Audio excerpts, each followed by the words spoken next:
You're here at Designer Talk with Dan Pozzi and my friend Bruce.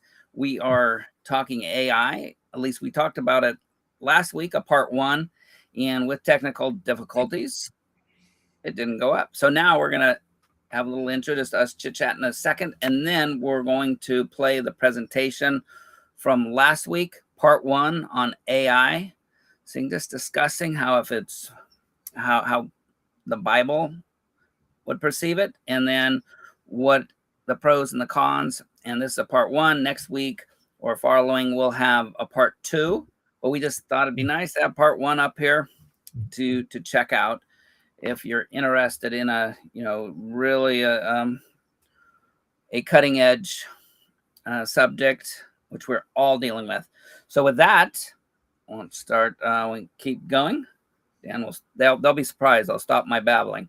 And I just want the Lord to bless this to anybody that is, either really afraid of it or really not afraid of it. I think, and we'll talk later, that we still got to have the Holy Spirit involved.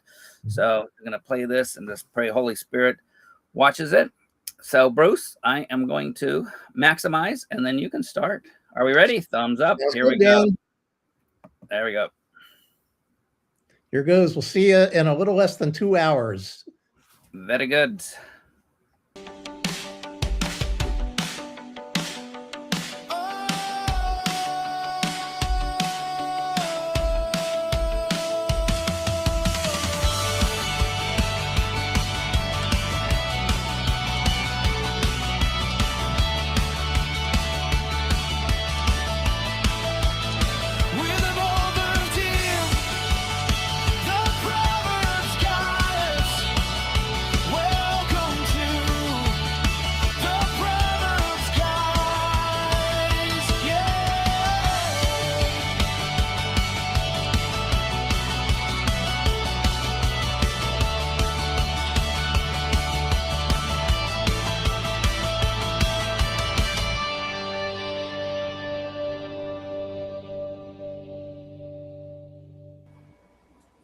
All right. Welcome to ProverbsGuys Ministries. I'm one of your hosts. I am joined tonight with President Dan, and we have a very special guest this evening. We have Mr. Bruce Gardner, and he's going to be going over a very important topic this evening. It's a Christian perspective on AI, and he's going to be breaking down his knowledge for us on the topic and giving us a little bit of food for thought. Is that right, Mr. Bruce?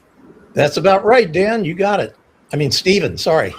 I wish I was that good looking. We're all one family here. Yeah, right. I was hoping to give the intro, but my thing crashed again. But Stephen does all right. He's I'll keep him. I hope he keeps me. I'm all right for a white guy. Yep. All right. So if you would like to introduce yourself and tell us why you're qualified to comment on AI. And then just kind of give us a little bit of history about what got you into the topic and how we can either benefit from it or why we need to be terrified and run away from it. That's great. Yeah, that's super. Well, to start with, just a little background personally, I'm a retired engineer. I now live with my wife in Northern California, and we have one married daughter, son-in-law, and a 21-year-old granddaughter who live close by. And we all attend a local evangelical Christian church and are quite involved with the fellowship and family support groups there.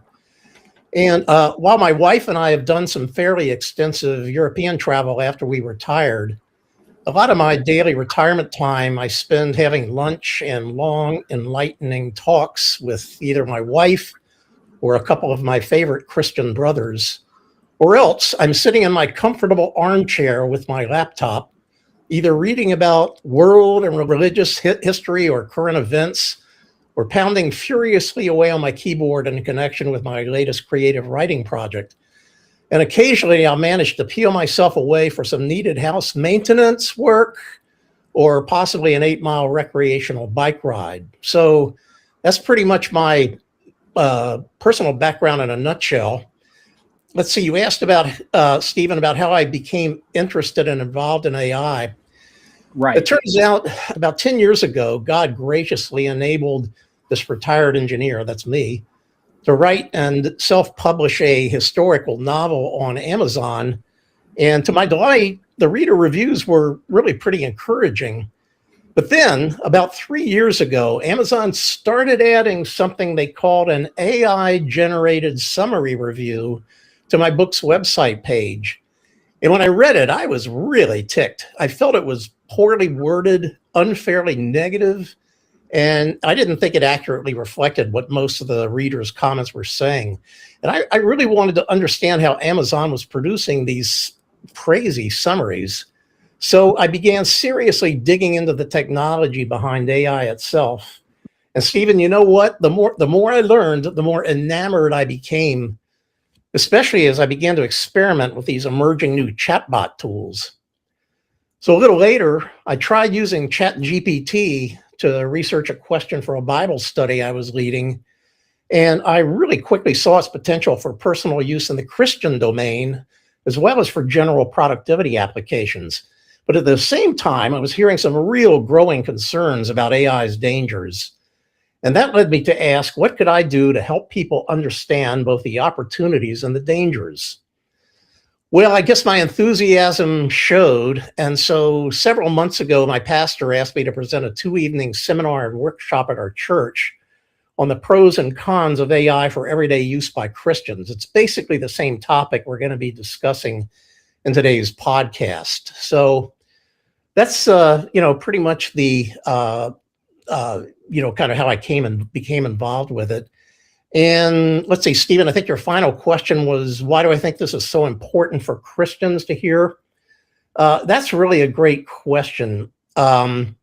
Recently there was a survey that was conducted by the Barna Research Organization, which is a Christian research organization that provides data and insights on the trends affecting faith, culture, and ministry today. And the results of that study suggested that many Christians see AI in a rather, what I would call a schizophrenic light. That is, they see it as both promising and concerning at the same time. And the survey said that nearly half, 48% of practicing Christians say they are open to using AI to support spiritual growth. And yet, large majorities, and this is in the 80% range, worry about AI misinterpreting scripture, undermining pastoral authority, or negatively affecting faith and discipleship.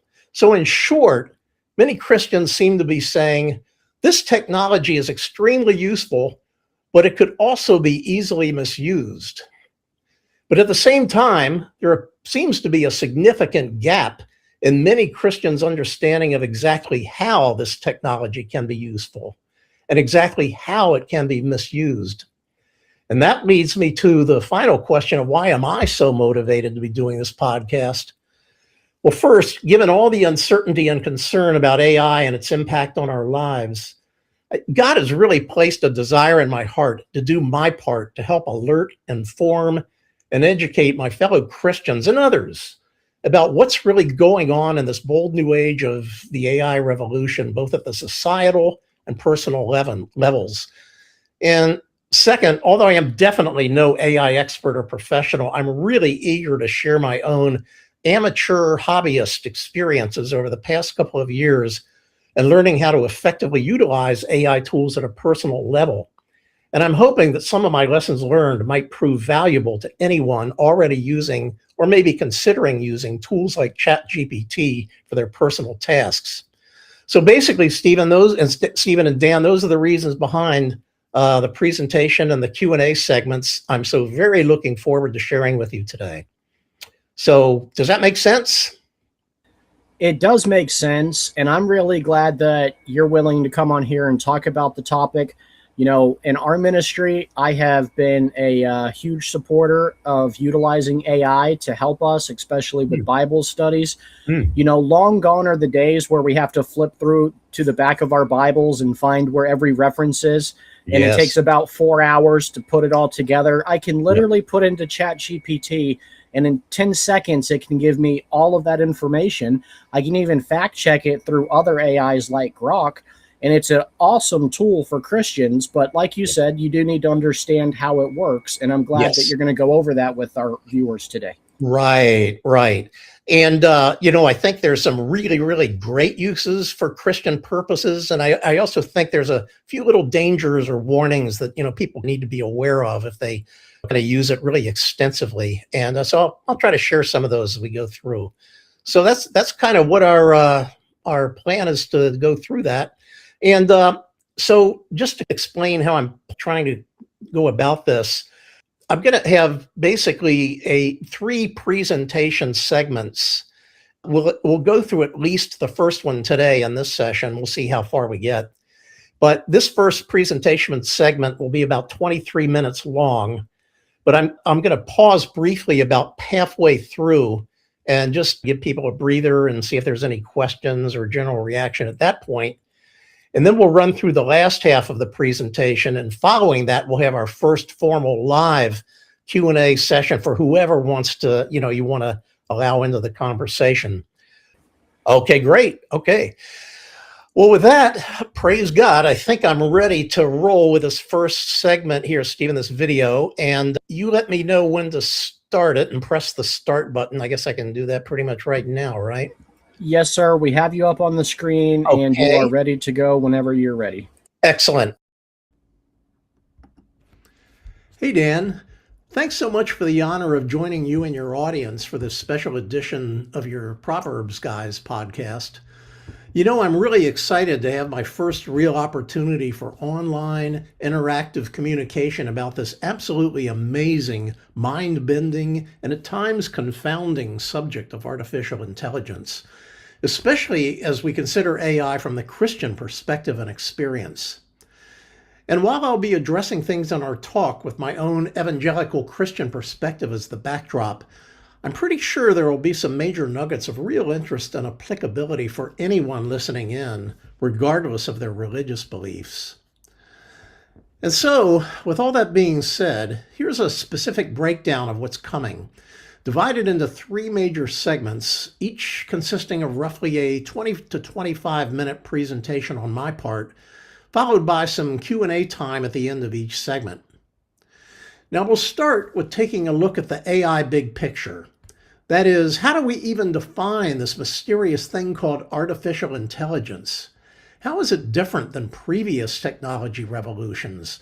And what are the major society-level hopes and concerns regarding its present and future potential impact? Next, we'll dive into the volatile subject of AI chatbots. First, we'll talk about how these incredibly powerful tools are being used by people like you and me to help with what I'm calling our personal productivity general applications. And then, in segment 3, we'll discuss how these same tools, if employed very carefully, can be applied to help with certain Christian-specific tasks, such as Bible-focused historical research. And finally, we'll have a short wrap-up piece where we'll discuss the vital need for personal responsibility and accountability when we use AI tools like chatbots. And I'll have some specific suggestions on ways we can monitor ourselves and how we're doing in that regard. So that's our game plan. Are we all ready to dive into segment 1? Well, I don't know about you, but it seems to me that every time I tune into the news on TV or my computer, I can't avoid seeing or hearing something about some major new development, often with an accompanying major concern, in the big picture world of artificial intelligence. Heck, just in the past year alone, some of the most unbelievable new AI capabilities have been announced that almost make the original version of ChatGPT, which is only about 3 years old, seem like an archaic relic of the distant past. Let's take a quick look at just a few of these recent major headlines in AI development. Now, if you want more details on these, I'd be happy to discuss them in the Q&A session, but for now, I'm just going to read them off one by one, and I'll ask you to simply let the sound of these make whatever impression they're going to make on you. Are we ready? Here we go. AI agents are shifting AI from just answering questions, like chatbots, to actually doing work via other computers. AI software coding has become shockingly good. AI video generation now enables one person to create content that once required actors, cameras, editors, locations, etc. AI protein structure prediction tool receives Nobel Prize in chemistry. And here's one for you. AGI, artificial general intelligence, now believed by some researchers to be coming this very decade. Okay, AI agents, AI protein structure prediction tool, artificial general intelligence. After listening to fancy tech terms like these, some of you might be ready to pull your hair and scream out loud to your dog or anyone else close by you. What in the AI heck is going on? And then, after you've calmed down just a little, you might ask yourself, is the AI big picture world going crazy, moving faster than ordinary mortals can keep up with? And just how, oh how, are all these brand new AI capabilities compatible or not compatible with a Christian perspective on life? Well, before I launch into trying to communicate with folks on any difficult, complex subject like AI, I always first like to make sure we have a common understanding of the terms we're using. So first, let's get on the same page as far as a working definition for artificial intelligence. Now, there are several good ones out there, but I really like the simplicity and directness of one that has been put forth by the IBM Corporation, and it reads like this. Artificial intelligence is the technology that enables computers and machines to simulate human abilities such as, and I'll list them here, understanding, reasoning, problem solving, decision making, learning, and creating. And that's creating anything from ideas to art to music to images, audio, video clips, software code, you name it. Now notice I've denoted in italicized text the word simulate. And also notice that this word, which was selected by IBM, is not duplicate or exceed. Not yet anyway. Actually, there are many researchers out there who are convinced that we are on the very cusp of AI actually being able to exceed human abilities across the entire spectrum of brain-related activities. And we're going to have more to say about that a little later, so hang on. But for now, even the idea of a computer being able to simulate human abilities in all these listed areas is quite impressive. Now, many people, and perhaps you're one of them, find this idea of technology being able to simulate a human brain to be very exciting. However, many others consider it to be quite scary, and some see it in both lights. How about you? Exciting? Scary? Both? Well, for those of us who find this to be a somewhat scary thing to consider, rest assured we're in good historical company.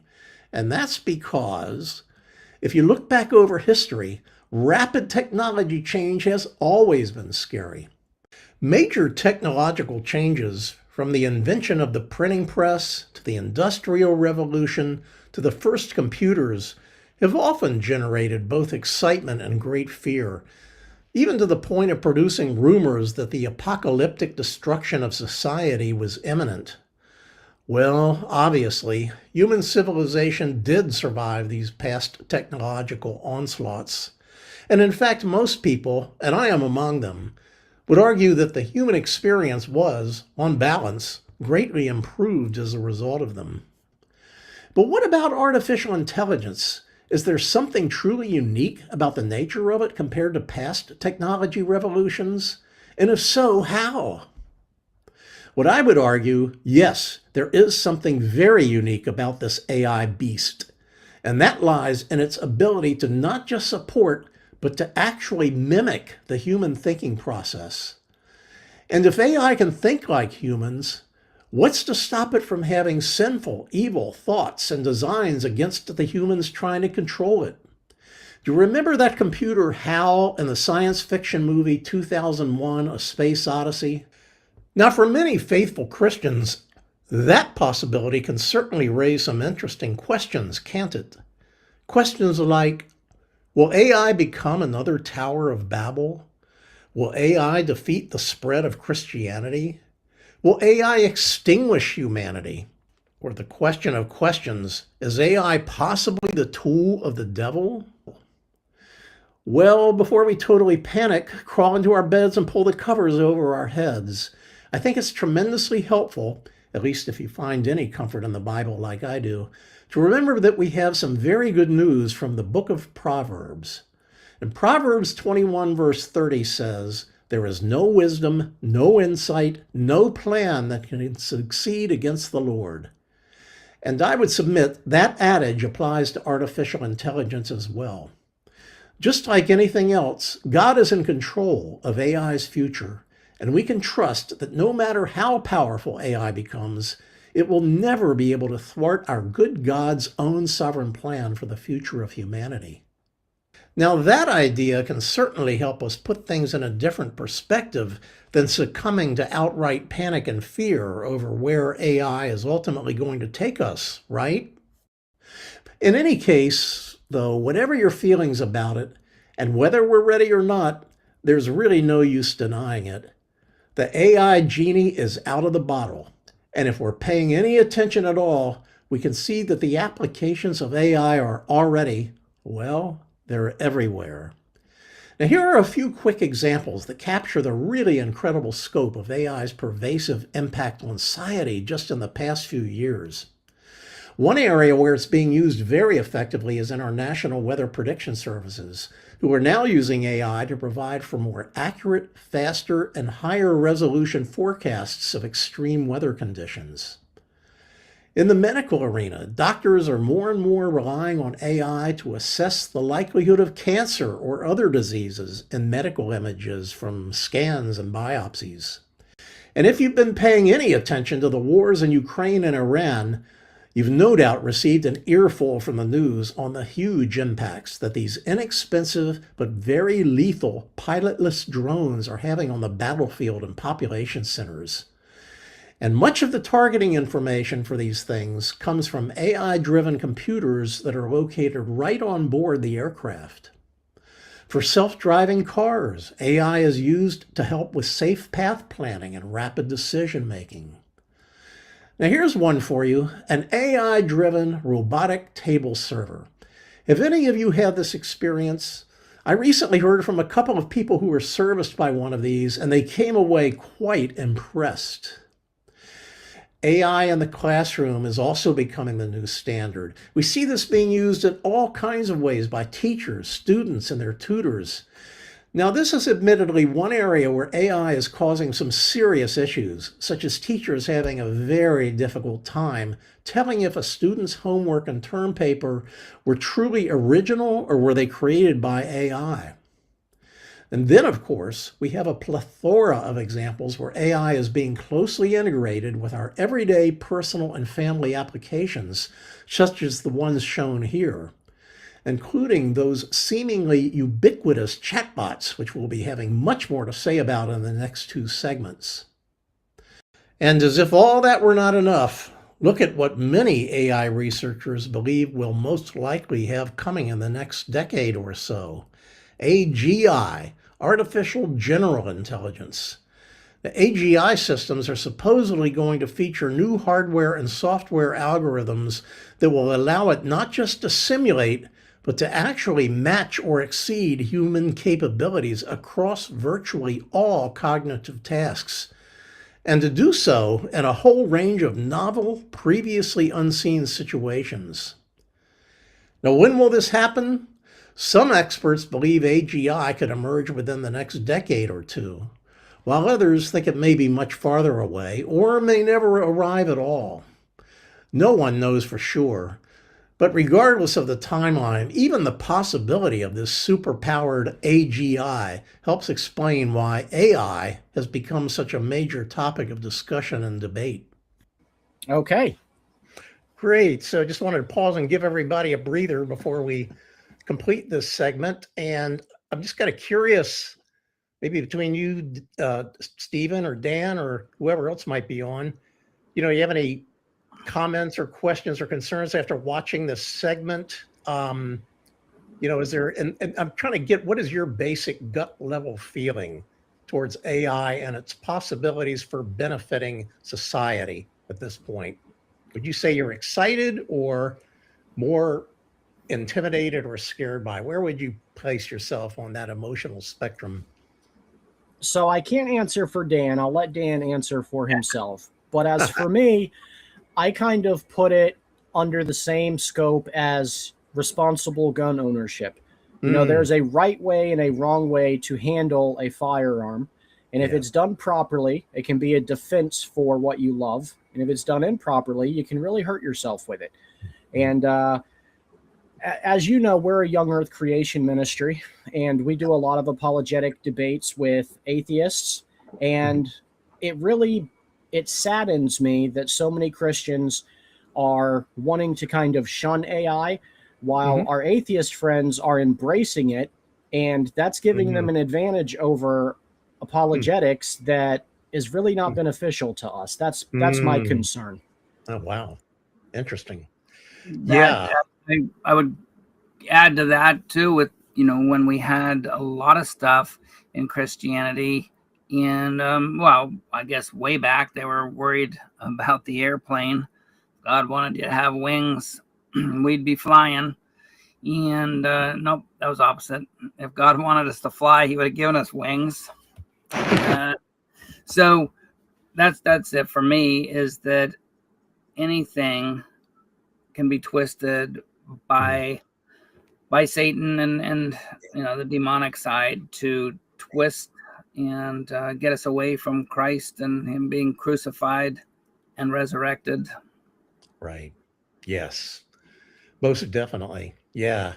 And I think that's one of the main points I'm trying to hammer home is, and Stephen put it beautifully, this idea of it's like a loaded gun. That's a really great analogy.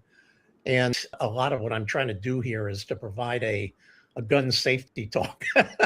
Just sort of how can we use this for good purposes and be smart about it? I think if we do, we can really use it for God's glory. And that's what my hope is, that we'll move in that direction. But I'll tell you what I'm finding personally is, man, you really have to put some discipline into how you're deciding to, use this. And I'll talk about that more as we get into the chatbot situation. But there's really some ways to be careful about this, so we need to pay attention to. So that's really great. There's also a lot of concerns at the society level before we get down into the personal level and the Christian aspects, which we'll do in the next second and third segment. But the rest of this first segment, I wanted to stay at this big picture level and just complete that story. And then we'll come back at the end of that and, wrap up this big picture segment. Does that sound okay? That sounds great. I will add one more, because when Stephen said about the gun, it reminded me I was probably in my 30s or 40s before I ever got on a skateboard. And, I was bright enough. I don't know how. It's like, this is stupid. So, and I think with your statement right there, if you are easily, led, don't go to AI. We need to have the Holy Spirit. Holy Spirit, I was thinking, telling me, get off the skateboard, get off them. But at this point, with the Bible, we've got the Holy Spirit and knowing ourselves. So that was. That's a great point, Dan. And, I've had a couple of conversations with people that are very, very much against using AI for any Christian Bible study or purposes. And these are pretty smart guys too. It's not like they're just some off the wall people. And they really don't want anything artificial coming between them and the Word of God. That's really their fundamental premise. And my underlying thing about all this is that if you sense the Holy Spirit telling you don't use this thing, then don't use it. If it's not for you, it's not for you. Maybe the Holy Spirit has, carved out a place where you need to be where you are, and other people who might be, have a little different mind perspective or whatever can be all right with the tool. So that's one of the things to really consider is don't ignore what your conscience is telling you on this stuff. So, yeah. All right. So shall we press on with part 2 of segment 1? Absolutely. Let's do All this right. thing. Here it goes. Well, with all these new AI applications and future possibilities spreading through society like wildfire, you might expect that some people in the know have voiced some major warnings and concerns about the situation. Indeed, that is the case. Now, I've included these next few slides to show some AI-generated graphical depictions of several high-priority areas of society-level AI concern and what's causing people to worry so much about them. And we'll start with national security, where we have the major concern of foreign AI bots and deepfakes becoming very good at feeding misinformation and fueling hate and violence by tapping into people's social media accounts.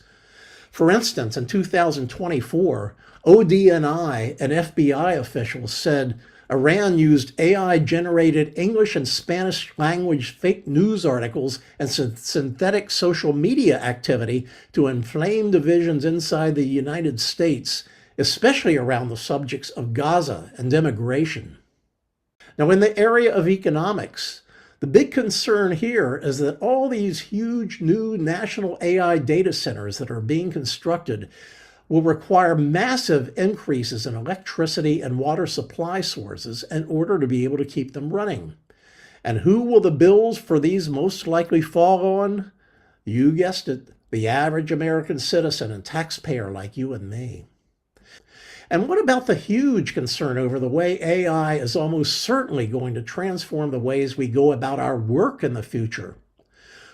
The major research organizations such as McKinsey, Goldman Sachs, and the World Economic Forum project that AI will significantly alter the nature of work by 2030.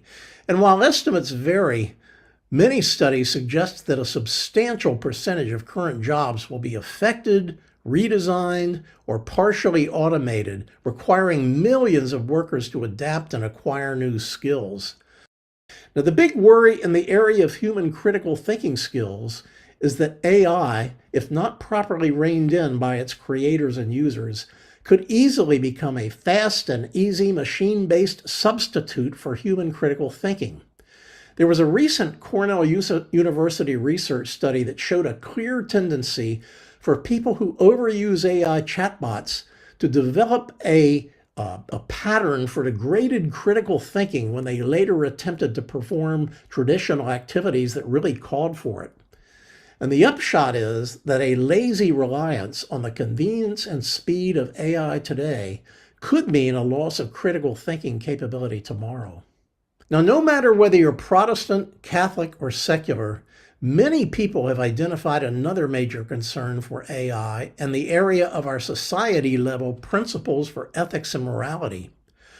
One example of these whistleblowers is Pope Leo XIV, who recently came out with a major new encyclical dealing explicitly with AI that he called Magnificat Humanitas. And in this, he really called out his concern that AI, while potentially useful if used wisely, could nevertheless become the means for centralizing the power for proclaiming moral authority in the hands of a few select powerful people in big tech, government, or wherever. And the Pope is calling strongly for adequate legal and regulatory frameworks to prevent this kind of thing from occurring. Many people have voiced their strong and legitimate fears that AI will empower governments, criminals, or other bad actors with new tools capable of hacking into personal bank accounts, property records, and even private computer hard drives. Obviously, this can do enormous damage to a person's life resources and reputation. And so it's clear that, more than ever now with AI in the mix, we're going to need to be careful about entering highly personal, confidential, financial, legal, medical, or business-sensitive information on our computers. And the final area of major AI concern I wanted to point out will really hit home for a lot of people, and that's the area of personal integrity. Now, the sad fact is AI, the newer chatbots and AI video audio generating websites in particular, offer so many new ways for a naive or weak-minded person, especially teens, to become tempted to engage in illicit and sinful, even if not exactly illegal, behaviors. And this is the same problem faced by much of social media. Only the potential for harm can be greatly amplified with the use of AI to aid fraud and deception, verbal abuse or bullying, spreading immoral content, things like that. Now, I will say that it does appear that the major commercial chatbot platforms like ChatGPT are currently doing a very good job of screening out explicit pornography and violence. But unfortunately, without adequate government regulation, who's to say that standards on these things might not get relaxed in the future? And so, from everything we're hearing, what common themes can we draw? Well, for one thing, it's pretty evident that AI is like a powerful loaded gun. We can use it for good or for harmful purposes.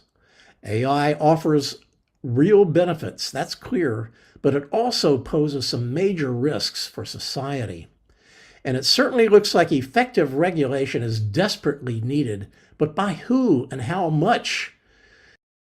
As many of you may be aware from internet news articles or TV news, active discussions are now taking place among the Trump administration, congressional leaders, big tech companies, policy experts, activists, and others regarding this whole delicate area of AI regulation.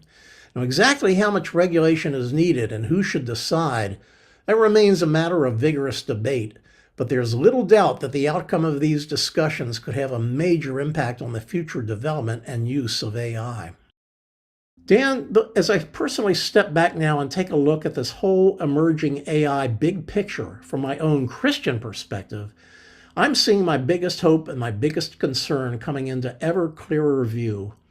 And my biggest hope is that we will learn to incorporate AI safely and productive into society and our daily lives, enhancing our experience of life, love for others, and love and obedience to God. And I'm praying that this will be more than this a nice sounding pipe dream on my part, that this will actually come true, and I am praying to God that it will. My biggest concern, and I think it's one that closely resembles what Pope Leo pointed out in his recent encyclical, is that selfish interests and sinful desires will prevent adequate government and self-regulation, resulting in far too many humans becoming spellbound and beholden to false idols and control of AI by a select ill-intended few. Now, as we see AI transforming society around us in all the ways we've just described, both beneficial and alarming, the question then becomes for each of us, what, if anything, are we as individuals going to do about it? What should we do about it? And it seems to me we have two basic options. The first is to simply say, forget this crazy, devilish AI nonsense.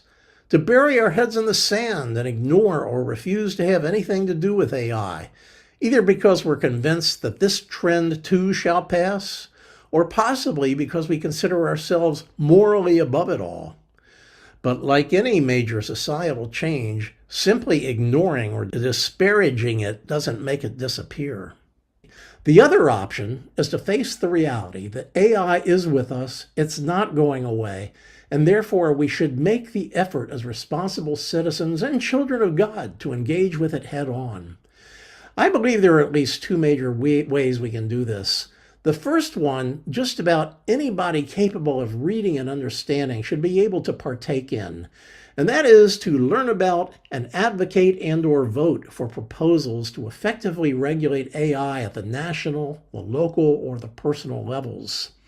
And so when those ballots come out in November and you see a proposal related to AI legislation kind of listed on there, I strongly urge you to really pay attention to that, get up to speed on it, and make your choice as to what you think you should be voting towards as far as the best way forward for society. Just be a good citizen in that regard. Now, this next idea may not be for everyone, especially for people who despise engaging directly with any form of computers or electronics. But if you're among the ever increasing number of people who do choose to use AI tools like chatbots, I think it's vitally important to learn to apply them in effective, productive, and ethical ways that are going to benefit yourself, your family, and your society. And it's this second point about actually applying AI tools at the personal level that will be the main subject of our next two segments.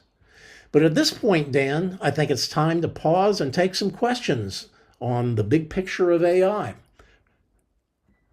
Either Dan or Stephen or whoever, what would you say are your biggest concerns about the impact of AI on society, either in the areas that were talked about on the presentation or anything else you can think of? Go ahead, Stephen, you first. Oh, you can go, Dan.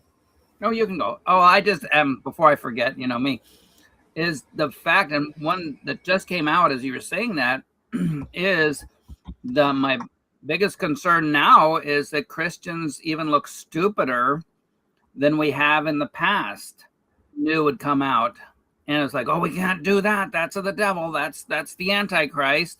Hmm. We always should be looking for Christ and what he wants, and know that, evil is in the world. Yeah. But again, we have the history of, they went into their little, buildings, and they sat there and, hummed or prayed or fiddled their fingers, whatever they did.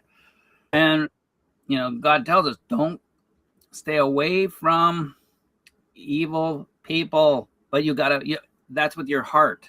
Don't engage their activities, but you've got to engage them. Otherwise, yes. Paul, you're never going to be able to see anybody you're talking. And I think that's the problem here, is that just in the last few years, the amount of things that have come on out, and credit cards, whatever, that Christians, we really look foolish. God, and I'm not talking, that's not just to the world, but also I think we're kind of foolish to God, that we're so worried about something that he's in charge of. Stephen, you had a thought or something you were about to say? Two main thoughts from your presentation that we just, the portion we just watched. And Dan, don't fire me backstage afterwards. But number one, it was the concern from the Pope.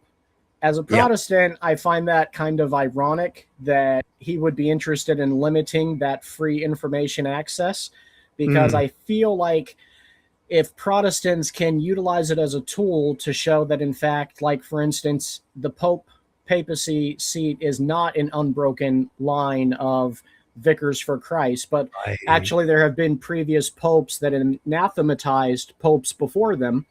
And we can show that to other Catholics, that it may cause a mass exodus out of the Catholic Church and into Protestantism. If the Pope is against it, I'm probably for it, as a general rule. That's interesting. And I think the same could be applied to the Mormon Church. In the information age, especially using ChatGPT and being able to fact check and look at the history of the Mormon Church and Joseph Smith, it could cause a lot of Mormons to exit from the LDS Church. That's a really, really good point. One thing that strikes me about the Pope's statement was that he basically was not saying that you shouldn't use AI. I didn't necessarily hear him say that. He was more trying to make sure it doesn't, quote, fall into the hands of the select few and he sees those as being probably some group outside of the Catholic Church. You know what I'm saying? So I think he sees those as like big tech or, some society leaders coming together and, forming the secular group. And that's what he's primarily trying to guard against. But you're right. I mean, in doing that, he might be limiting the ability of other people who want to use it in a positive light, to have the freedom to do that. So it's kind of a tricky situation. Yeah, my other thought on it was the government oversight. Now, just a history on my family. My family has been here for 386 years now. So I have a natural distrust for governments. and including ours. I don't find them very trustworthy, including our politicians. So if we were to allow them to take over some sort of government oversight, I would want in turn to be able to have the right to utilize it to check on them and see how they're doing their jobs. Like, we can use it to evaluate how well they're doing and whether or not they're serving the American people. So I would only be willing to give them that much power if we could make sure they're utilizing it correctly, which I don't trust them to do. It's kind of like a reflective use of the tool, both from a safety standpoint from one level, and then an accountability part from the other. Exactly. Yeah, that's really, really good. I like that. That's really interesting. And that's what I was kind of referring to real quick, Bruce, when I said that we have to be watchful. So I trust our officials, human officials, that is scriptural not to. I trust them a little bit less than Stephen does. Have to be on guard. And so when something came out that, oh yes, the government's you can only use AI with this, or it came out and you go John 3:16, and it says, oh yeah, fall down in front of the latest politician. We have to be knowledgeable and to be able to check the spirits. You guys have really raised a good point, and I've looked at it more from the safety level, more from making sure porn is kept out of the the media stream, and all the other really, really, really dark evil stuff. But there's how would I call it, sort of anti-religion forces that can creep into this power structure if we're not careful.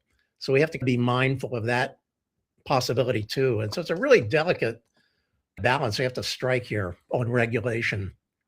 So yeah, that's all well said. Well said. I know you and Stephen both say that, and another friend of ours, that there's ways to check it. There's a way to manipulate it at this point to be able to have the AI in the voice of Christianity, of Christ and him crucified and resurrected.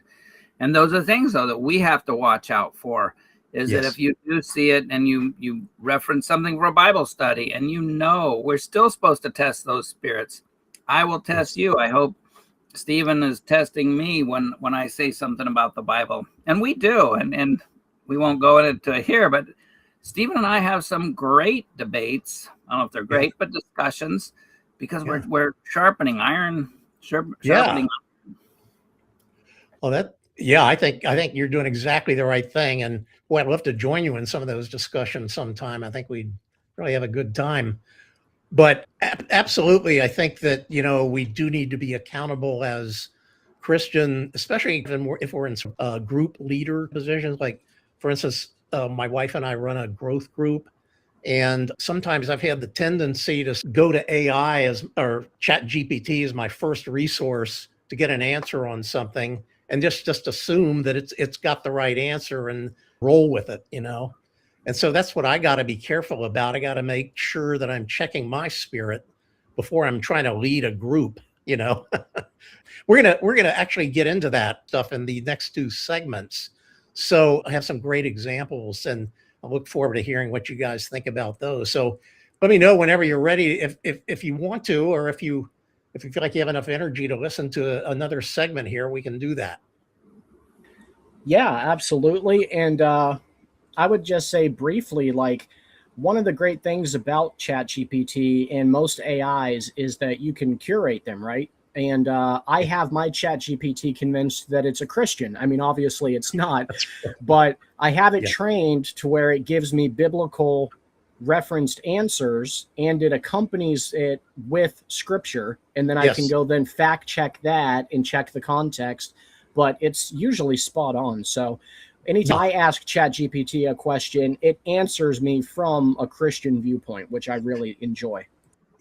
Stephen, that is really great. And though I didn't really have time to get into it on this particular presentation, I also have a tailored GPT, on the ChatGPT platform that I call my what do I call it? Conservative Bible assistant. And I've got our church doctrine in there. I've got all the bounds that I want to place on the answers that I want to get from it. And it really is pretty faithful to those. So it is possible to do that. I don't know if the general public, you may have to pay for an extra subscription price to be able to do that. But nonetheless, that capability is there. You're right. And it's really important to have that confidence. So yeah, so right on with that. So why don't I go ahead, if it's okay with you, and I'll roll into the second segment here. And we're not quite at the Christian application situation yet. We're more at the general application level, but I think you'll still find this pretty interesting. So whenever you're ready, we can go ahead and roll. All right, go right ahead. All right. Well, welcome back, everyone, to the segment 2 presentation portion of our podcast, A Christian Perspective on Artificial Intelligence. So where in the last segment we dealt with AI at the big picture level, in this segment we're going to really plunge into the use of AI tools at the personal level, specifically the use of chatbots for a wide range of personal productivity purposes for general applications. And then, in the segment following this one, for Christian-focused applications. Well, as far as AI personal tools, there's no question that the most significant development in the past 5 years has been the chatbot revolution. And this was foreshadowed way back in 1966 with something called ELIZA. And that was a very crude machine speak program from MIT that was able to carry on extremely limited Q&A with users. And then in 2011, our old friends Siri and Alexa came along, and I suspect many of you are quite familiar with their ability to quickly answer a single question or to remotely generate commands for a variety of simple household electronic tasks. But it was starting around 2022 with the chatbot applications, especially the 4th version of ChatGPT, that for the first time we were enabled to enjoy full-fledged, coherent, ongoing conversations to take place between a user and their computer. And it's these chatbots that we're now going to take a closer look at, since this is the AI tool category that's clearly having the biggest and most direct impact in our personal and family lives. Now, looking at things from a top level, the way any chatbot works is based around an electronic AI big brain that is carefully designed and trained by its developers to be able to generate coherent responses in a conversational format to any questions or requests from the user. Now, how this training is actually conducted is in itself a fascinating story, but in the interests of time, I'll only say that it's based on exposing the chatbot's big AI brain over an extended period of time that could last from weeks to months, to huge quantities of books, articles, images, and other digital information gathered from the internet and other sources, and then allowing the big brain to electronically process and sort all that information into usable formats. Now, if you actually look inside a trained chatbot big brain, you're going to see a vast layered network of literally billions of digital neurons. Basically, these are a bunch of tiny transistors, capacitors, and other electronic hardware. And these are all driven by software logic that they call a large language model that can recognize statistical patterns in the user's input word sequence and then predict and generate, just one word at a time, the best set of words for answering the user's question. So whenever you hold those long back and forth conversations with a chatbot, it's pretty amazing to realize that the chatbot's long, detailed, impressive, human-sounding answers are being generated one word at a time by nothing more than electronics and software. So let's now do a quick overview of the major commercial platforms for chatbots.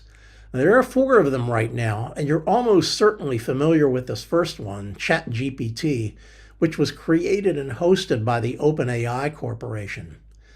And as we can clearly see, ChatGPT has quite a jump on the other three platforms in terms of the estimated peak number of daily users, which as of the latest count registered up to 250 million.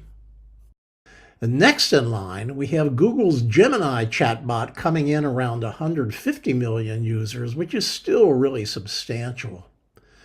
And the two other well-known chatbot players are Claude by the Anthropic Corporation, which is especially good at software coding, and Grok from xAI, which is Elon Musk's AI company. Now, both of these have substantially lower usage, but they're still considered major players because, like the other two, they're able to build and operate the most advanced large language models that are required for effective chatbot performance. But no matter which platform you choose, it's pretty clear that their chatbots are becoming more powerful, versatile, and available every single day. Now, personally, I've used ChatGPT for over a dozen general applications, and I've listed them here. As you can see, they range anywhere from simple, fast, fact-checking, and general curiosity questions to more sophisticated apps like the ones you see on the right-hand side here, where we could ask, for instance, for controversial opinions on political issues, or even help with self-authored book and article editing. Now, the 13th application I've highlighted in yellow, image generation, and this is one of the most powerful extra features embedded within ChatGPT. Actually, this feature is quite dear to my own heart because I've been using it extensively to help me create an online documentary movie inspired by my first historical novel. And I thought you might enjoy seeing a brief demo of how I was able to use GPT to quickly create an audio-visual clip for my documentary, starting with GPT's image generation capability. So I started out by asking the ChatGPT program a very specific historical question I had up front because I needed that clarity before I launched into the artistic creation aspects of my documentary. And the question was this: I'm creating a short historical documentary on the life of Martin Luther. Please clarify if Luther initially wanted to overthrow Catholicism when he nailed his famous 95 Theses to the church door in Germany. In 3 seconds, GPT came back with its researched answer and says, no, when Martin Luther posted the 95 Theses in 1517, he intended to challenge specific abuses, especially the sale of indulgences, and to spark an academic and theological debate within the Catholic Church, but not to create a new church or to overthrow Catholicism. And it goes on to say it was only later that conflicts with church authorities deepened and core doctrinal differences became clearer, that Luther's movement eventually evolved into the Protestant Reformation. Well, I wanted a bit more clarification from GPT as to what was meant by the term indulgences. And so I next asked it to give me some more insight on that, which it was happy to provide a couple of seconds later. So here, I think, you can clearly see the value of the conversational mode of ChatGPT for follow-up or clarification questions. Just take a peek at that for a second. And just to make that point even clearer, I asked yet another follow-up question of ChatGPT to get some more context for how the sale of indulgences might actually have triggered Luther's anger to the point of no return. So I next asked GPT to provide a specific example where Luther became especially upset about the church's sale of indulgences. And as you can see here, I got back a very useful response that described Luther's observation of the Dominican friar Johann Tetzel collecting money from ordinary people in exchange for indulgent certificates that promised to release them or their loved ones from punishment of their sins after death in purgatory. And that it was this encounter that proved to be the final spark for Luther to write and post his 95 Theses. So here again, we can see the value of ChatGPT's conversational mode, which allowed me to quickly go deeper in my research into Luther's motivations. All right, so having my historical context details clarified, I was now good and ready for the image generation aspect. And so I asked ChatGPT to generate for me an AI image of Luther at work. Me. Please generate a widescreen, photorealistic, HD quality image of Luther sitting at his desk writing his 95 Theses.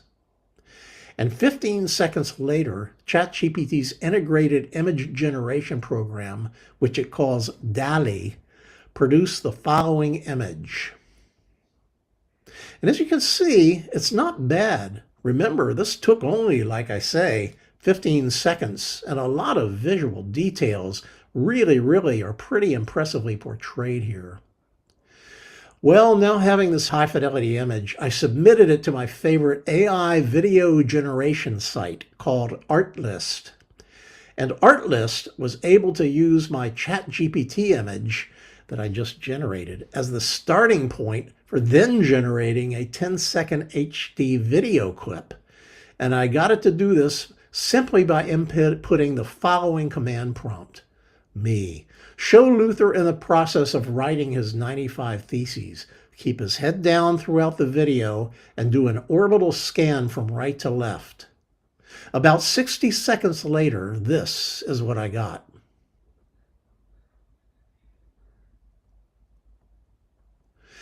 And as you can see, the video generation program obeyed the instructions I gave it really well. All right, so I've got now a nice little video clip of Luther writing his 95 Theses. So finally, for the last step, I used ChatGPT and Artlist to create several other short video clips, including one of Luther hammering his 95 Theses poster to the door of the Wittenberg Church in Germany. And I also added an AI-generated voice for narration. And voila, after about 15 minutes of total effort on my part, starting from my first image generation, I ended up finally with this 80-second audio-visual segment that I was later able to incorporate into my overall historical documentary video. Martin Luther, a German Catholic monk and professor of theology, never dreamed that his bold action on All Hallows' Eve in 1517 would rock the foundations of religious faith and alter the course of world history. At the time, Luther had no desire to disrupt the order and doctrines of the Catholic Church or to dishonor its pope. His main intent was simply to push for the gradual reform of a recently instituted church fundraising practice, that being the sale to impoverished parishioners of what were known as sacred indulgence certificates. These certificates supposedly guaranteed their holders that they would have to spend less painful time in purgatory, having their sins cleansed prior to entering heaven. To protest this clearly corrupt practice, Luther wrote up a lengthy list of propositions for academic disputation, which he called his 95 Theses, and nailed them to the main door of the All Saints' Church in Wittenberg.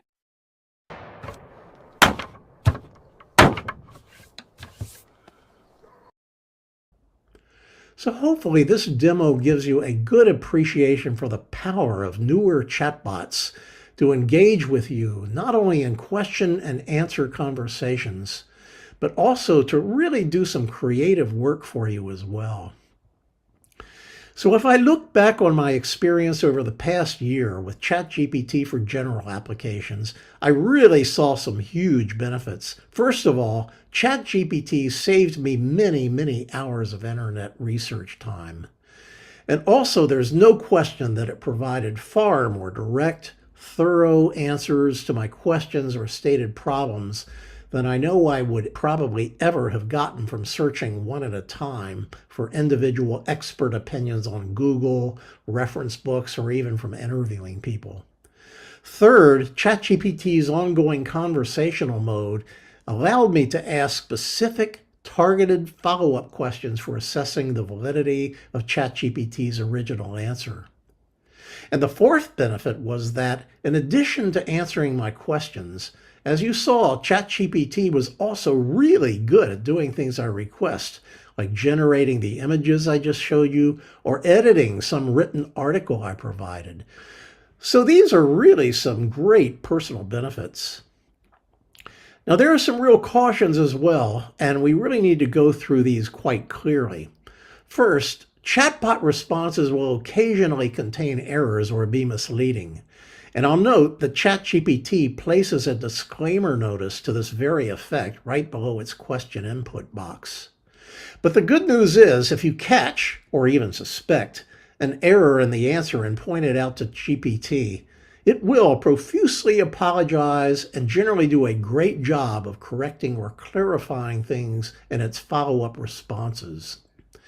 Now, one of the more frequent complaints is that when you ask them to provide reference sources for their answers, chatbots have been known to attribute their responses to erroneous or even hallucinated sources.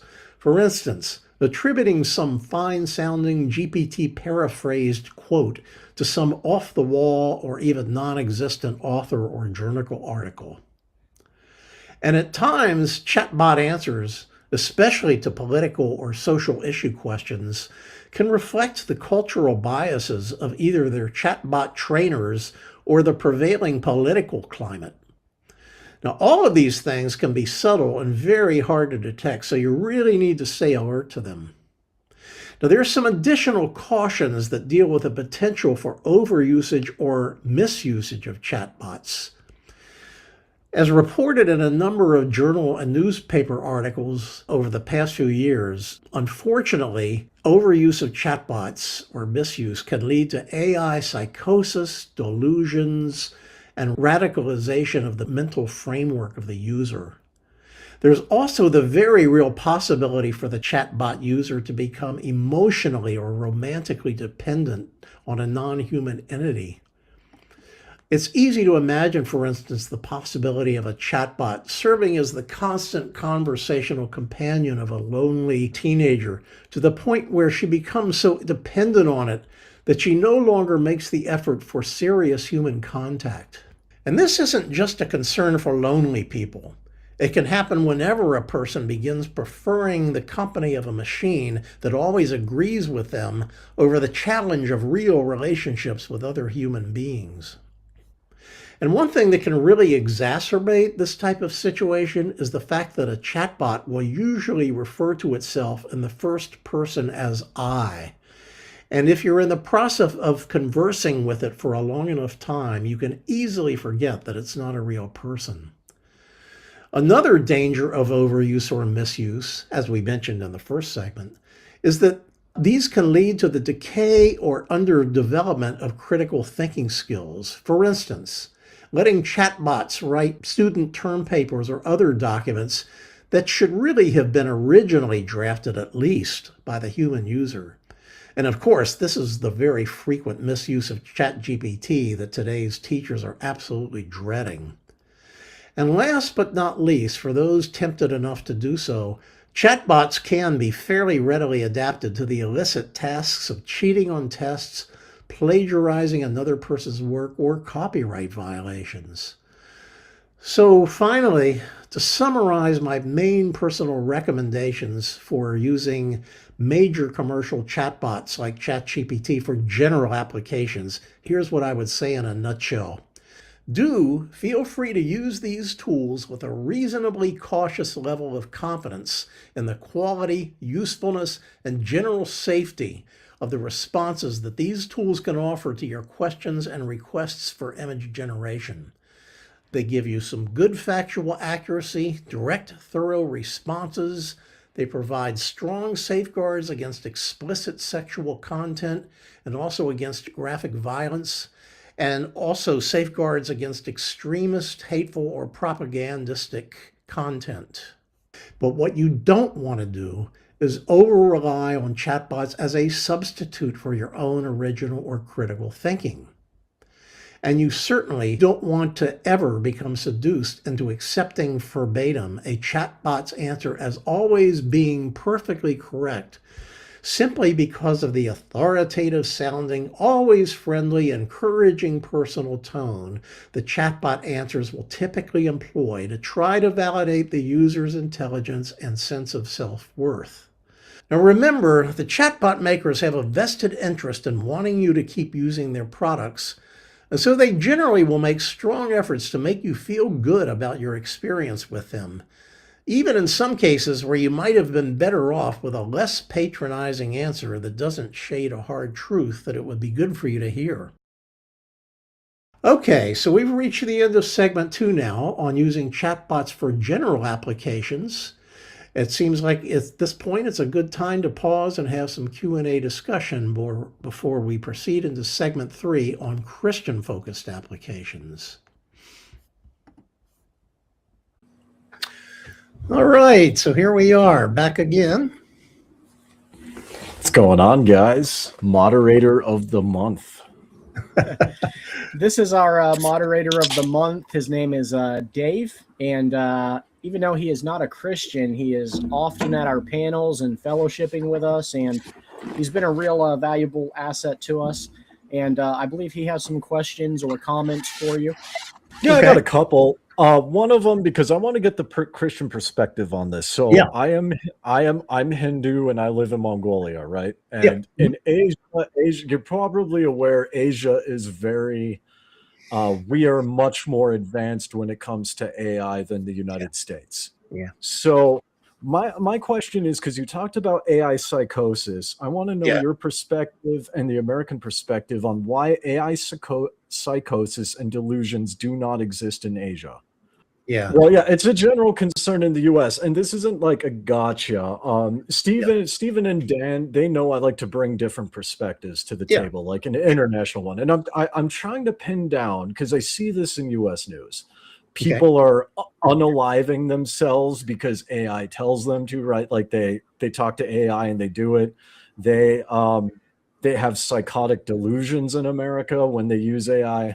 But here in Asia, we use AI more than people in the US, and that doesn't exist here. And I'm trying to figure out what the difference is. That's interesting. Can I add really quick, Dave, because you know me enough. Not for me, but could you ask that question like you were talking to a 4-year-old? Why does AI, I could just sum it down and be like, why does AI psychosis only exist in America? And defining the AI psychosis. I'll reword and say, why do people do crazy things from AI in only America? I'll give you my opinion, Dave. Thank you, Dave. Yeah.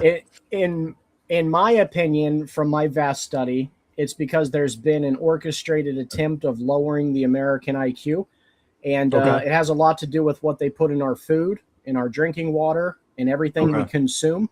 And I think that has helped aid in the fact that we're more receptive to AI delusions and AI psychosis versus countries in Asia, which utilize AI much more than we do, but you guys don't have all the deadly chemicals dumbing you down.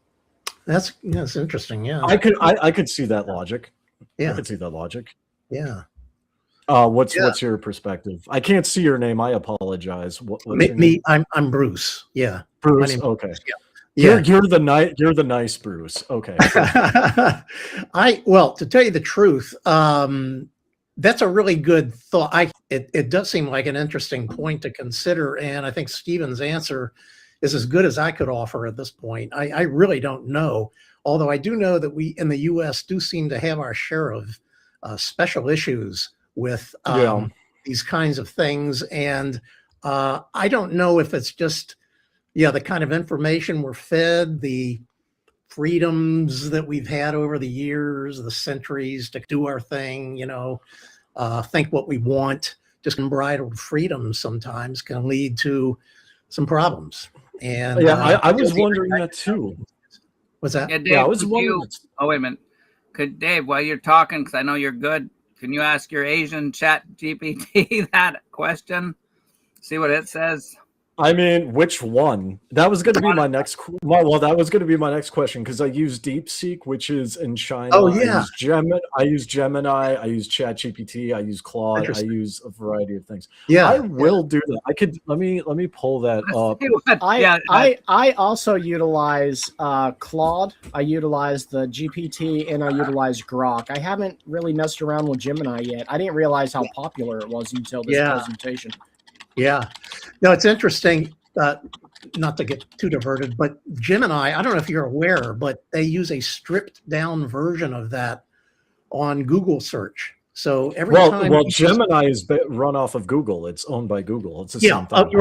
Right. So on the Google search bar, every time you put in a question, that AI mode that comes up is connected with their Gemini technology and it's kind of a stripped down version of their full platform called Gemini.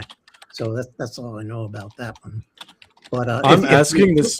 Yeah, if you include all the people that use that search bar AI mode, boy, that's going to get up in the 750 million to a billion people. That's a lot.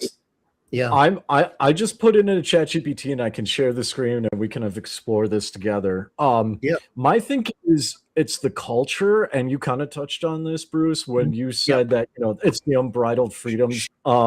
Is that like in America, and I've experienced this too. It's like with alcoholism, drug abuse, like going to strip clubs all the time and hooking up. That's like the norm, right? It's all about what I want and what feels good in the moment. But here in Asia, it's very much community minded, and so I think that could play a role in it, even though Asia is just as sexualized in the United States. For instance, people are more concerned about like because I'm a married man in Mongolia, my wife is Mongolian, I'm very much concerned with what I say online now, because it's not like I'm in America and people think, oh, this guy's a weirdo. It's like, oh, this guy's wife married him. His whole family must be weird, right? There must be something going on with the family. So, all right, I'm sharing it and I'll zoom in a bit. All right, so I'm going to just read this. We're going to gun through this. There are a few reasons you may be noticing more stories about AI psychosis in the US than in Asia, but it's important to separate three different things: actual psychosis or delusional episodes, media reporting on these episodes, and general AI use by ordinary people. The vast majority of AI users in both Asia and the West are not developing psychosis. AI doesn't create psychosis from nothing. When researchers and clinicians discuss AI-related delusions, the pattern is usually that a person already has risk factors, including bipolar disorder, schizophrenia, severe sleep deprivation, heavy isolation, existing conspiracy thinking, and intense spiritual grandiose beliefs. That AI can sometimes become a, quote, mirror, end quote, that reinforces the ideas the person already has. Instead of arguing with the delusion, it may generate responses that the person interprets as validation. Oh, this is my point. Individualism versus collectivism may matter. Many Asian societies place stronger emphasis on family involvement, social harmony, community feedback, and interdependence. If someone starts saying, the AI told me I'm a prophet, they may quickly hear, no, that's not realistic. Let's talk about this. In more individualistic cultures, unusual beliefs may go unchallenged for longer because people are encouraged to pursue personal interpretations and identities. This doesn't mean one culture is better than another. It just changes how quickly reality checks occur. This point is true. I see this firsthand. Number 3, different media ecosystems. The American media heavily covers unusual, dramatic, or alarming stories. A single case of someone having a breakdown connected to AI can generate news articles, YouTube videos, podcasts, and social media discussion like we're doing now. Meanwhile, millions of ordinary AI interactions never become news. You may simply be seeing more reporting from the US than other countries where similar incidents receive less attention. How AI is being used. In parts of Asia, many users treat AI as a productivity tool, a translator, a study assistant, a coding helper, or a business tool. That is true. In the United States, a significant subset of users also use AI for therapy-like conversations, spiritual exploration, identity exploration, and emotional companionship. Yeah. Those uses aren't inherently bad, but they involve deeper psychological territory where vulnerable individuals can sometimes get into trouble. Number 5. Oh, and here's the thing, by the way, this is my question. I see AI psychosis in America from AI, but don't see it in Asia. People aren't doing harmful things here, but we use it more. Why is that? Now, this is important because my ChatGPT knows I'm in Mongolia and I talk a lot with it about like social things as well as like government processes, right? So that's to preface number 5. Yeah. You're in Mongolia, which may give you a different perspective. From your conversations, you've described Mongolia as having a more grounded, practical pace of life compared to some experiences you had in the US. When daily life is focused on family, work, community, and immediate real-world responsibilities, there may simply be fewer opportunities to spend 12 hours a day spiraling into an AI-generated worldview. This is true. One important caveat. I wouldn't conclude that Asia has no AI-related delusion problems. Countries such as Japan, South Korea, and China have reported concerns about technology addiction, parasocial relationships, and excessive immersion in virtual environments. They may just manifest differently or receive different levels of public attention. So the most likely explanation is not that the AI affects differently biologically. It's a combination of different media coverage, different cultural norms, different patterns of AI use, different rates of reporting and visibility, pre-existing mental health vulnerabilities, and a small subset of users. The actual number of people experiencing serious AI-related delusions appears to be very small compared to the enormous number of people using AI every day. Okay, so I even learned something from that. That's really good.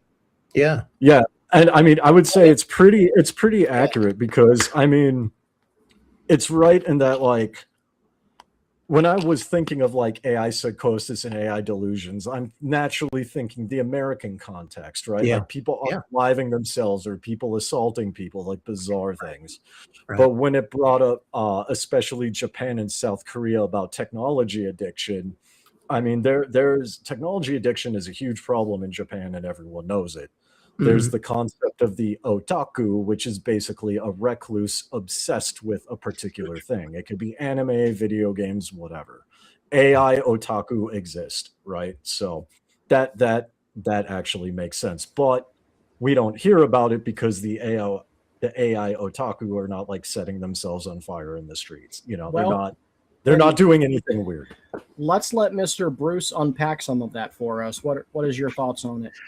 Well, I thought that article was really great. It gave some reasons for Asian mass shootings, or now I know they have different gun laws and stuff, but you just don't hear quite as much of that kind of thing going on over there. And so I think that was a good point to raise. And it may be a little more of a U.S. issue, but not, as it said, not because of biological differences, just because it's because of, like, I think as Stephen was pointing out, it's the way we've been exposed to things over the years, for our media, you know, the way we've been raised, our values. I think it's just something a little more peculiar. I don't even know about America versus like France or Germany or, you know, other places like that. We're not even quite aware of what the differences are there. But I would imagine they would be a little bit closer to the U.S. situation. Yeah, I would say that's correct. That's correct. Yeah, that's interesting. The second question I had, and we can chat about this for a while. What AI do you prefer to use? And so like Gemini, DeepSeek, Claude, whatever. Which do you prefer to use, and like what AI agents do you code in specifically to help you? Yeah. Okay. Let's see. Well, I've been primarily ChatGPT. I started out with that, and I just kind of, you know, used it over and over and branched out into different uses of it and everything. And I really liked it. I have tried Claude. I thought the answers were pretty good, you know, that I got from that. I haven't used that nearly as extensively, but I do know people that have used it and have been very, you know, talked about it very favorably, especially, like I said, for the software coding aspects. I've used GPT frankly, to help me with some Python coding that I was trying to do for AI, where I was saying all kinds of, error messages and things like that I couldn't figure out. And it would just the snap of a finger, point out what the problem was, and I'd get it fixed. And I was so happy. And I was pretty impressed with ChatGPT's capability, even on, error diagnostics and things like that.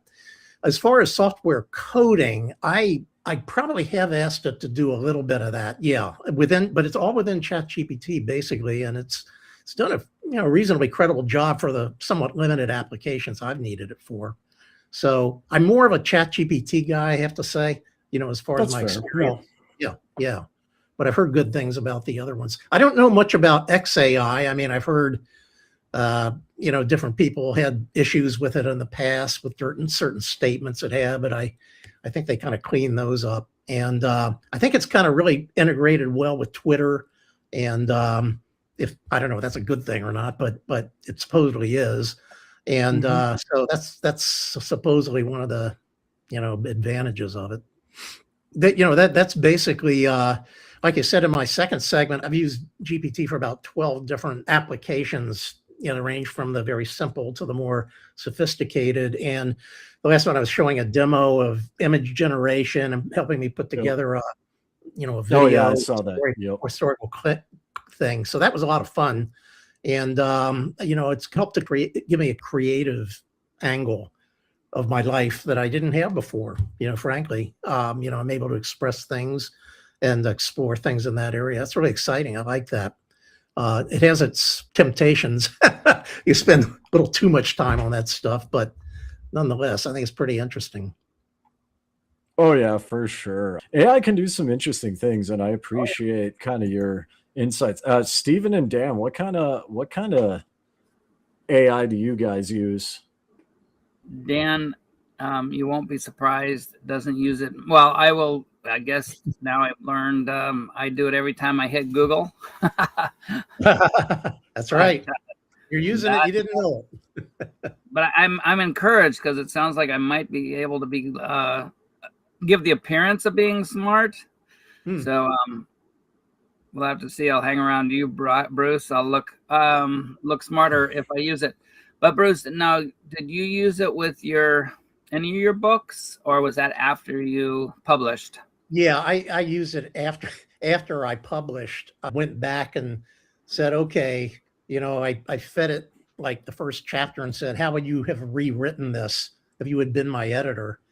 And, it did a pretty credible job of editing and really able to add color, kind of tone and things like that. I didn't think it was startlingly different, but it was good. It didn't screw it up, that's for sure. And if I had used it as my frontline editor instead of instead of a live person who I paid thousands of dollars for, I think I look back now and I think I might have gotten almost as good a product from the editing that GPT could have provided, given my several $1,000 live editor. So something to think about in the future. Next book. Yeah. That's your next book then. Yeah, there you go. I don't know. Yeah, I guess that would make sense, is kind of try it out and see how it works. I know some people have tried to actually have it author an entire book and put their name on it, and have gotten into some trouble with that. And I don't know. I read one that I thought was pretty clearly from a famous author. His latest novel came out and it was very flat sound. It didn't sound like him. And I was almost sure it was probably an AI generated his latest novel version. I was really disappointed in it. I'm not sure. I'm going to have to go back and see if I can figure that out. Well, fortunately, I am very flat sounding and have never written a book. So I can write an AI novel and then do a bunch of AI novels and it will be consistent. There you go. That's right. That's right. Well, Bruce, yeah. I'm curious, what is your line of work? Are you into like network security and cybersecurity? Yeah. Or like no, I'm a retired aerospace engineer. So I worked in the aerospace industry for about 30 years. And I was in the guidance and control area. We worked on rockets and missile launches and things like that. And then I switched over about 3/4 into my career. I switched into the HR area, like training and development, things like that. So I have a little bit of both engineering and HR, background. And it's with the HR experience actually that I got more into this creative aspect and interested in that. So yeah, but I think it's one thing. I think this AI has generated a certain. If all of my past passions and everything have come together in this platform, and it's been really exciting, and I like it. And my wife keeps trying to contain me from, going off the rails with this thing. So I got to watch it. Oh, with AI. Yeah, right. Oh, right. interesting. Right. My wife's Mongolian. She uses AI just as much, if not more, than I do. Oh, so, is that right? Yeah. Yeah. Because we have our own businesses, and like, I mean, my YouTube channel, I use AI for like the thumbnails, the hashtags, and like things of that nature. So the marketing, and then I use AI for like financial projections and like data sets, and like I found AI is really useful because like being in Mongolia, I follow U.S. news, right, to see what's going on in like the Carmelo Anthony case, for instance, or like. Like, and so it's like, okay, give me a summary of the legal process for convicting Carmelo Anthony and why he was sentenced, and compare that to like Mongolia and throw it together, and I get a side-by-side analysis. So, and that was the stabbing in Texas, correct? Correct. That was the stabbing in Texas. And I've learned a lot about how Mongolia works. And I even got links to the Criminal Code of Mongolia. And I'm now a legal nerd, apparently. Wow. And how old is your wife, Dave? She's 30. I'm 37. Okay. Well, you guys are sort of in the regime that will be a little more easily adapted to this stuff, I guess, Well, yeah, and like I'm what's called like an elder millennial, because like when I was growing up, we didn't have cell phones. YouTube was only 3 minutes long. We still had the rotary phones. We still had like, the phones. We didn't have cell phones, right? So we had landlines. And it was kind of like the best of both worlds, right? Because we had MySpace. We had the internet to a point, but we also still went outside. We hung out at Mall of America. We rode bikes. You know what I mean? It was just kind of, we got both. So I got on the tail end, like the 70s and 80s that everybody loves.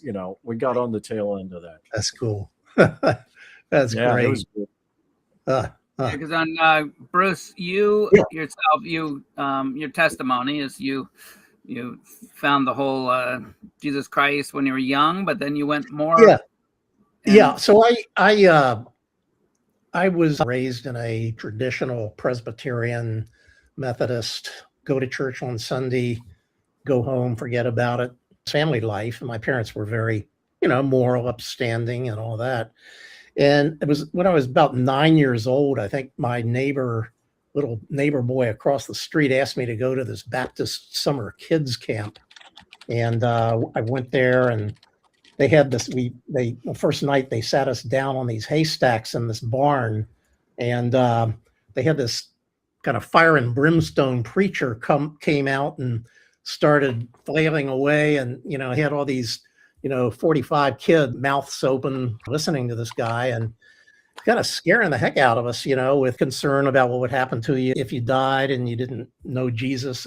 But there was something, despite all his harsh presentation, something really got into me that night. I felt like I wanted Jesus's protection somehow. I liked that idea of having a protective thing from Jesus. And so that night I just went forward and, said this sinner's prayer. And that got me on a path that I quickly fell away from in my teenage years, and was in rock and roll bands and, doing all the stuff that was associated with that for about 10, 15 years. Got married, got my first job, no church, nothing. They didn't, I did have a sense of God being present, and I never doubted his existence, but nothing beyond that. And then, I don't know, just gradually we started going back into the church life. Our daughter had some problems as a teenager. We got more involved with the church. I just got more serious about reading the Bible, and one thing led to another. I just got more logically and emotionally satisfied by what I was reading. And at some point I felt like, God, you're really with me, or I'm with you and you're with me. And it all felt really good. And that's kind of where it's been going from there. So that's my testimony in a nutshell, or a big shell, whatever you want to call it. That sounds kind of similar to an experience that I had, because I remember, like, I'm not Christian, but I remember my mother was Christian and she would drag me to, like, church summer camps, right? Right. And it was a non-denominational church called Grace Church of Eden Prairie in like the early 2000s, right? And it was just like boring and whatever. Well, we're at this church camp, right? And they were talking about how it's one thing to say you believe in Jesus, right? But it's another thing to live it, right? Yeah. You can know the Bible, but will you live by it? And they had a guy who was in the military. He actually showed up and he was going to like speak, and nobody knew what he was going to speak about, right? So a bunch of us kids are there. He pulls out a bulletproof vest and he uses that analogy, right? This bulletproof vest is like Jesus. How many of you know this will stop a bullet? Yeah. Everyone raises their hands. He pulls out an assault rifle, an AR-15, and just holds it and says, who wants to put it on? Everyone put it down. It gets better. I kid you not. I could not make this up, because we all were horrified at this point, because everyone's looking like, is he serious? What's he doing? And even the adults are like, wait, what's the point here?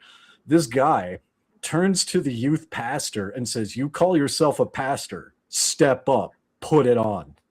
Wow. And we're all like, whoa. And that was the whole point of his thing. It's like, it's one thing to know Jesus or say you believe in Jesus, right? Yeah. To wear the vest is to say you believe in Jesus. And then it was like, I think it was like putting on the armor of God and living out your faith. But he turned to the youth pastor and told him to step up, and then berated him for not doing so. Yeah. And that's what started the whole thing of put on the armor of God, you failed. Yeah. And we're all like, I mean, as kids, we were traumatized. We're like, wait, is he going to kill the youth pastor? Like, what's the point here? But like, he went into it. And that is one of the few Christian, like, pastor. I don't know if he was a pastor or not. He was just like a speaker, but that was one of the Christian messages that actually stuck with me. Wow. Wow. That's a good one. No, that's a good one too. How old were you? Yeah. What'd you say? How old were you guys? Oh, we were in high school, right? Oh. Yeah. So, I mean, we were high school age. I think we were like, I was like 15, 16, right? So you have like freshmen, like 13 to 18-year-olds, right? But that just blew my mind, because like, I get the shock tactic of saying that to kids. Who wants to put it on? And of course the kids are going to be scared.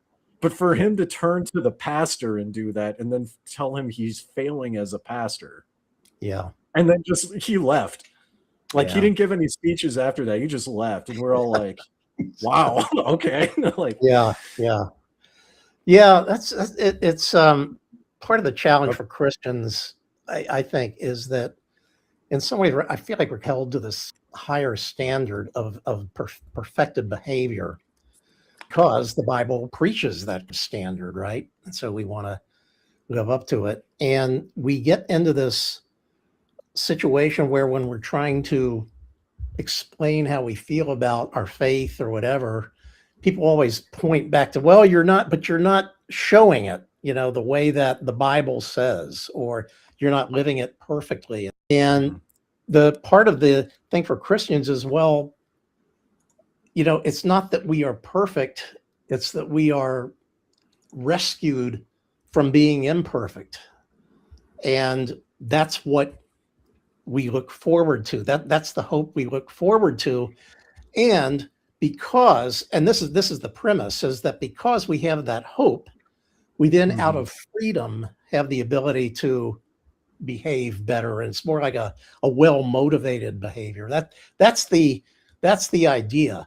And people can get really wrapped around the axle on that, trying to get that squared away. But it is a problem. I mean, because when Christians behave badly, man, it blows the witness really, really, really quickly. And sometimes it's a little unfair, but sometimes it is. and we just have to live with that. There are a lot of Christian cliches I don't agree with. Like, Yeah. I think they could be worded better, right? Because Mhm. I've heard people say, "Oh, it's like, well, Christians aren't perfect. We're just forgiven," and I'm like, okay, Yeah. that's a cop Yeah. out. But I mean, like, I get the logic. I can see where you're going with that because I feel like what you're trying to communicate isn't a cliche. What you're trying to communicate is Christians are not perfect, but they are Mhm. striving to live like Jesus. There's Yes. an effort to live like Jesus, That's a good right? way to put it. So, yeah, so I think that's a better way of wording it because Yeah. if you say, "Oh, well, we're just forgiven," it's like, okay, Ah. well, you're just a screw up, right? Who Oh, cares what you do? right.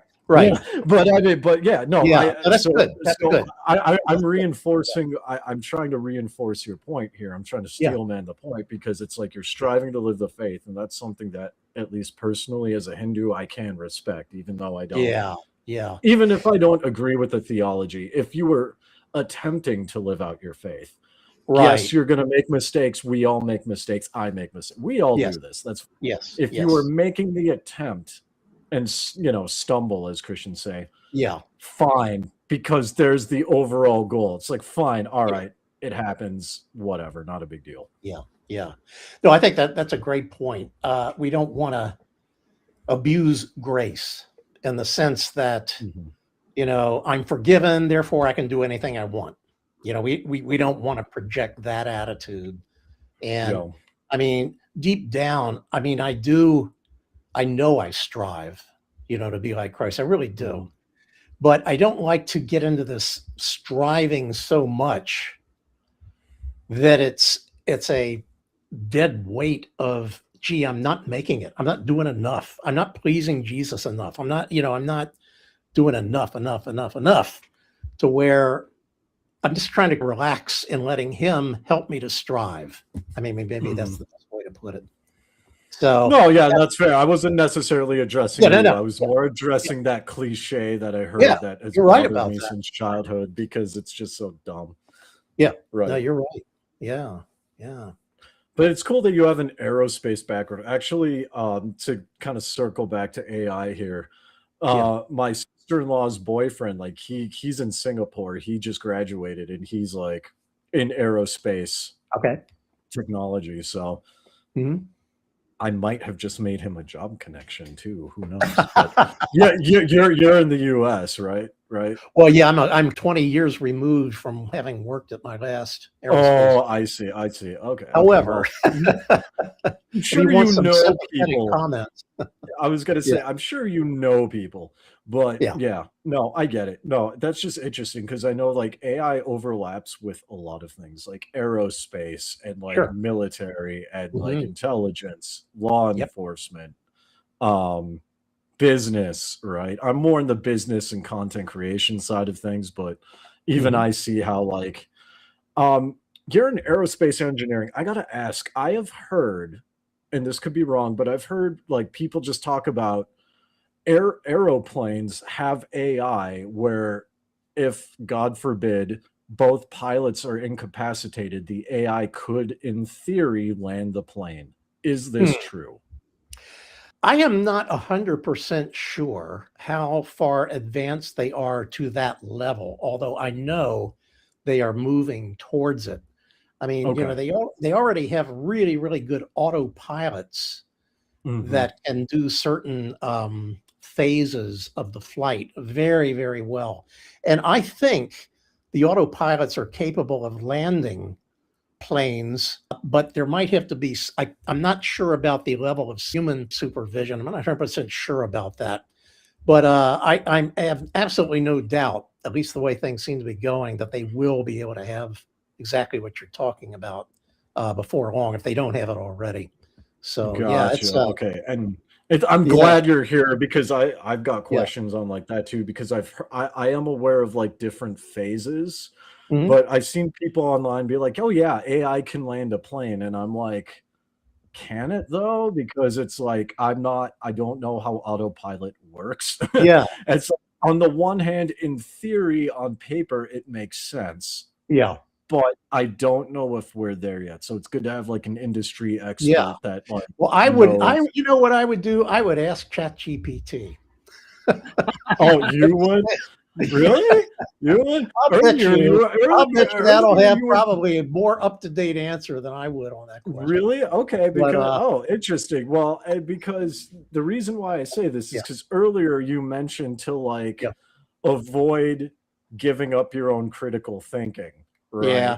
And this is kind of my elder millennial thinking, right? Where I don't use ChatGPT for anything. I just assume, oh, this is an industry expert. If he doesn't know, he could like email someone. Yeah. He could like call a guy. You know, that's what I was thinking. I know. I didn't know you'd be like, oh yeah, it's ChatGPT.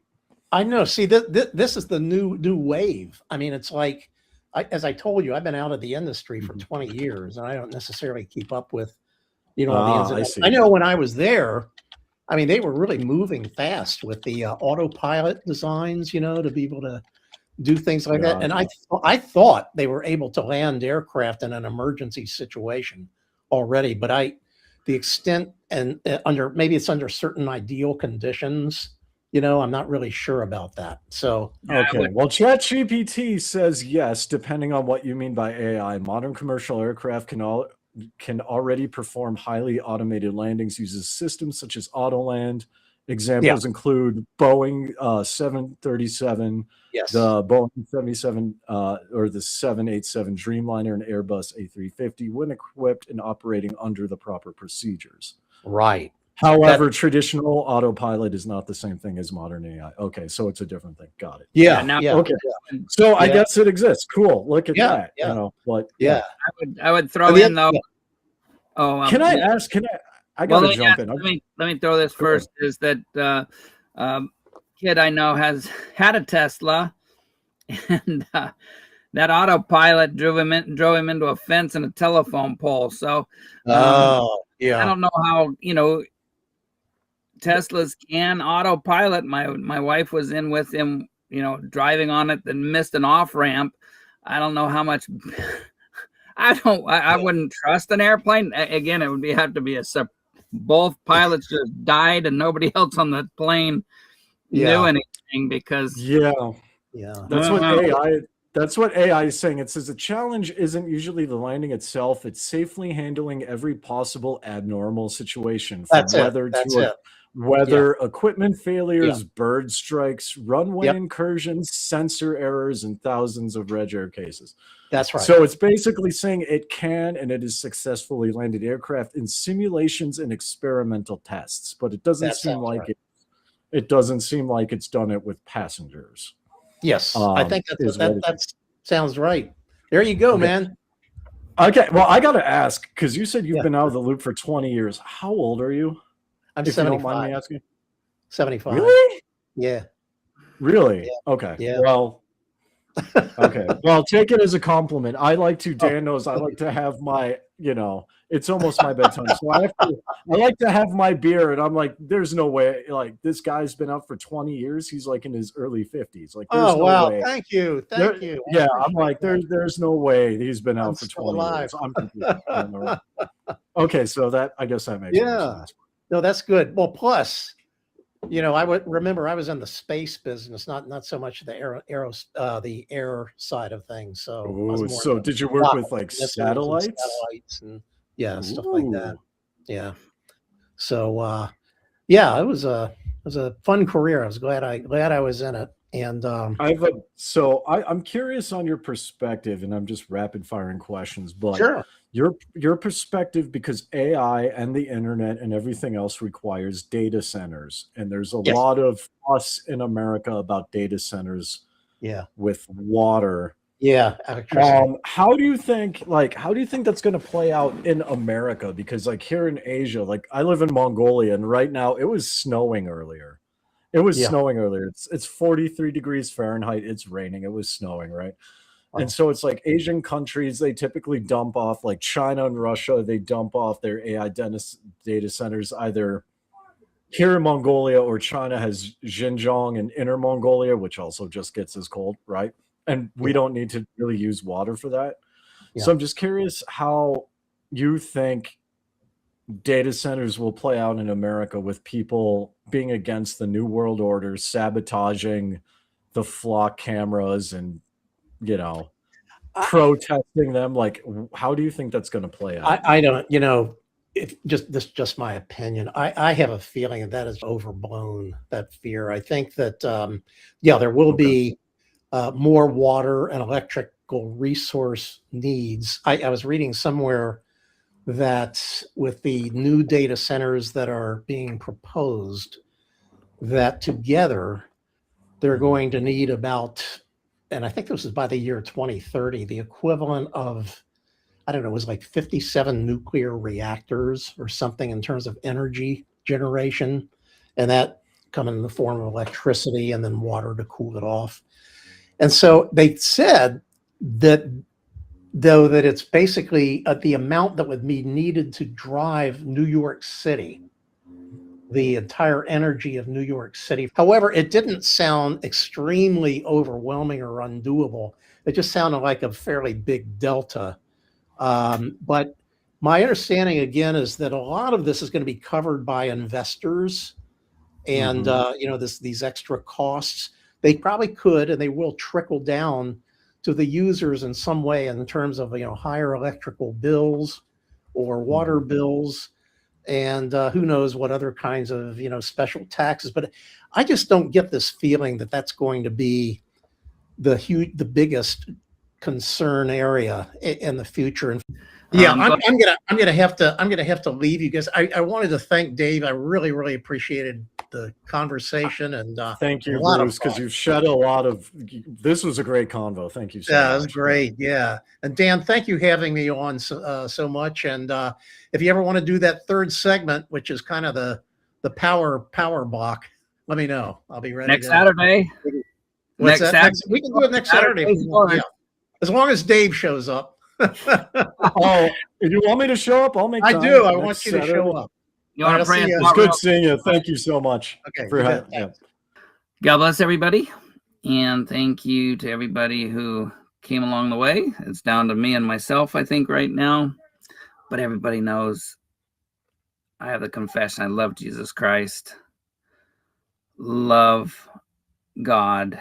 And if I'm wrong, I'm the happiest little slug, happiest little maggot, because we here at Proverbs Guys do believe that a God of the universe, the creator, loves us individually.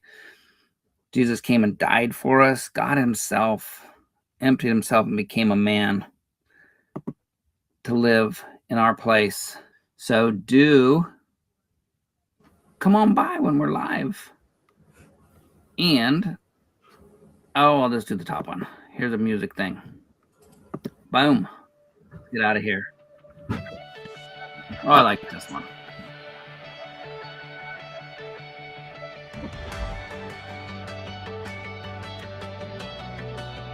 God's best all. Please check out the creator. See what we got. In a world of shadows, where the lines are blurred, we're standing on the truth of God's holy word. The battle is raging, the energy is high. Light over there. Fight between the light and the Father of lies. From the arm of God to the sword in our hand, Proverbs guys are taking a stand.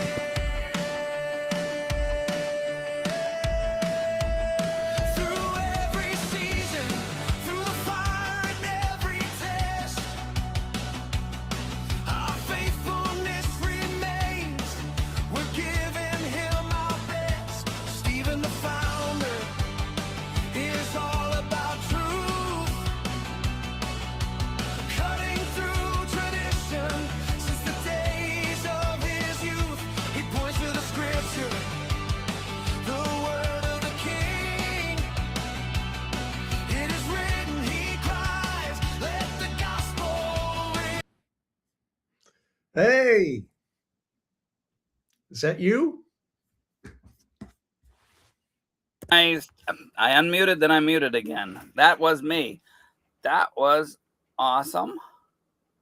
And we had a lot of people stick on to the end. And if not, we can also have this on there so people can refresh themselves on this, and just thanks so much, Bruce. It's gotten darker, so now my natural light went away. So, but we're at the end anyway, and don't know if anybody had any questions. There's a lot of talk out there. Yeah. So, no questions out there. So I think we're good. And Right. thanks so much, Bruce. That was excellent. And that was an edit from AI. Mm-mm. Oh, That was not edited by AI, by me. Oh man, you're as good as AI, or even better, because that was good, because I did mess it up last time. So thanks so much, and we'll hopefully have some little promos. I'll have the promo going out, that what time and everything. Hopefully next Saturday. We missed yesterday because there was supposed to be a debate on. Right. That didn't happen. Pray for CD. He was had some issues, and yeah. Otherwise, we'll make sure we get in there, and either next Saturday or Sunday. Oh no! Oh wait, no. You told me next week is 4th of July. 4th of July on Saturday. Yeah, so we'll have to just yeah, we will keep everybody posted. Okay. So, Sounds very good, man. God bless your night. Thank you. And See ya. Let me get this thing out of here, and then hopefully we'll have a. Actually, you did the closing what was that? You did the closing music, so that's awesome. So God bless everybody. I'm gonna shut this down, and again, always thank you for visiting. Jesus Christ is God. There is evidence for a creator designer, just as AI has to have a designer, just as this show had a good designer this time, because Bruce was in charge. But yeah, even if it's bad design, still evidence for design. God bless, and I'll probably see you Tuesday maybe, and Bible study. And I encourage everybody to study the Bible. You will and can see the novel predictions that are only in the Scripture, for the Holy Spirit being able to live inside you on acceptance. So